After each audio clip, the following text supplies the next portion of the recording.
Nå er vi på Fraser, og Lars Rune kjører i terreng. En røff trekk. Det er jo umulig å holde kameraet rett. Ja, men det er ikke noe. Her slider jeg nå.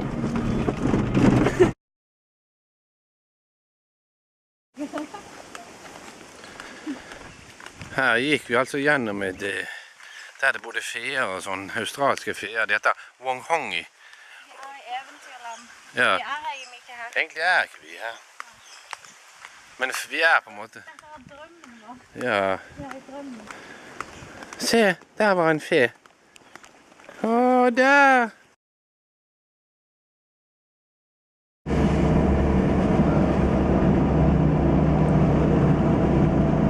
Det er en hund. Nei, det er dingo! Stopp, stopp! Jeg kan ikke stoppe. Hva filmer nå? Ja, men det er ingen biler bak. Ja, hva filmer nå da? Åh. Ta zoom inn da. Og så heter mat. Filmer nå. Ja. Kjører rundt. Ja. Da filmer jeg ikke.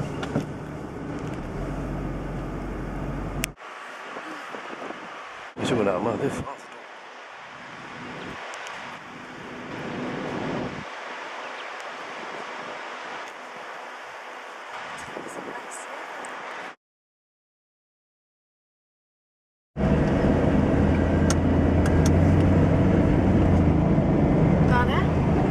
Hval. Nei, hva En faen fisk, var en det? En enorm rokke. Nå ser vi plutselig. De har sikkert lagt ut den også. Jeg skal ikke prøve noe meg. Og vi er dumme turister. Nei. Jeg vet det blir. Oi.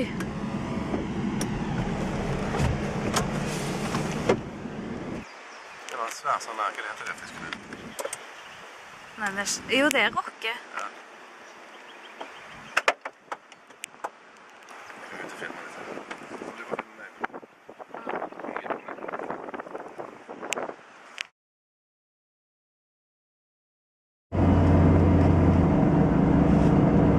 Ikke kjør så fort! Hva er det skulle?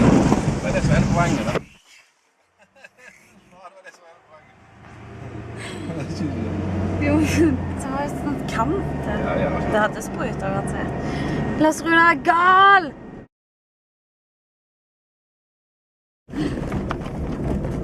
Oi, oi, oi. Åh! Her kommer jeg nå. Her var det ganske sykt, tenkte jeg.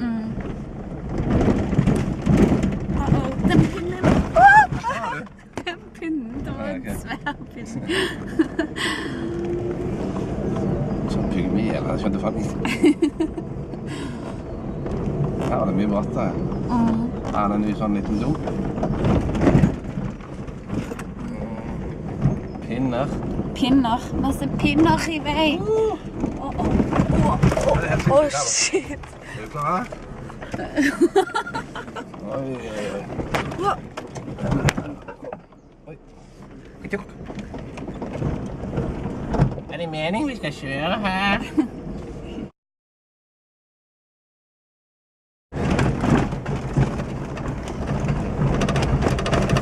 Jeg minner meg det at jeg er faktisk mer nervøs, ikke fordi at hun kjører noe dårlig, men jeg er mer nervøs når andre kjører. Da må jeg sitte der og hjelpe med passasjer. Det ene kjører. Litt terreng. Vi kjører. Og det er foreløpig bare jeg som har kjørt. Vi får se hvordan dette går. Jeg tror det går greit, men det er spennende uansett. Oi. Kjører bor i en Suzuki Jimny. Ja! En ganske kapabel bil. De kjører over ganske humpete veier. Vi har kjørt hele dag, som sagt, på Fraser, eller det heter Island. Ja. Jeg tror det ene kjører her. Det kjører så fint. Ja, jeg vet ikke. Det kjører helt greit. Det er annerledes å kjøre selv. Nå noen Humpty Dumpty greier her, se. Nå var det så sykt at jeg måtte lage det. Hjemmelage skrekkfilm. Så nå kjører Lene så gale.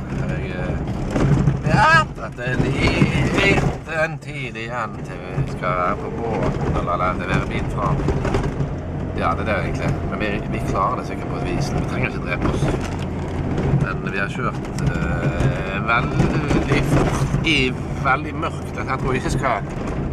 Dette her skal ikke mor fast. Nei, man kjører ikke sånn så dette her. Men det går fint, egentlig. Ja, det er ganske sykt.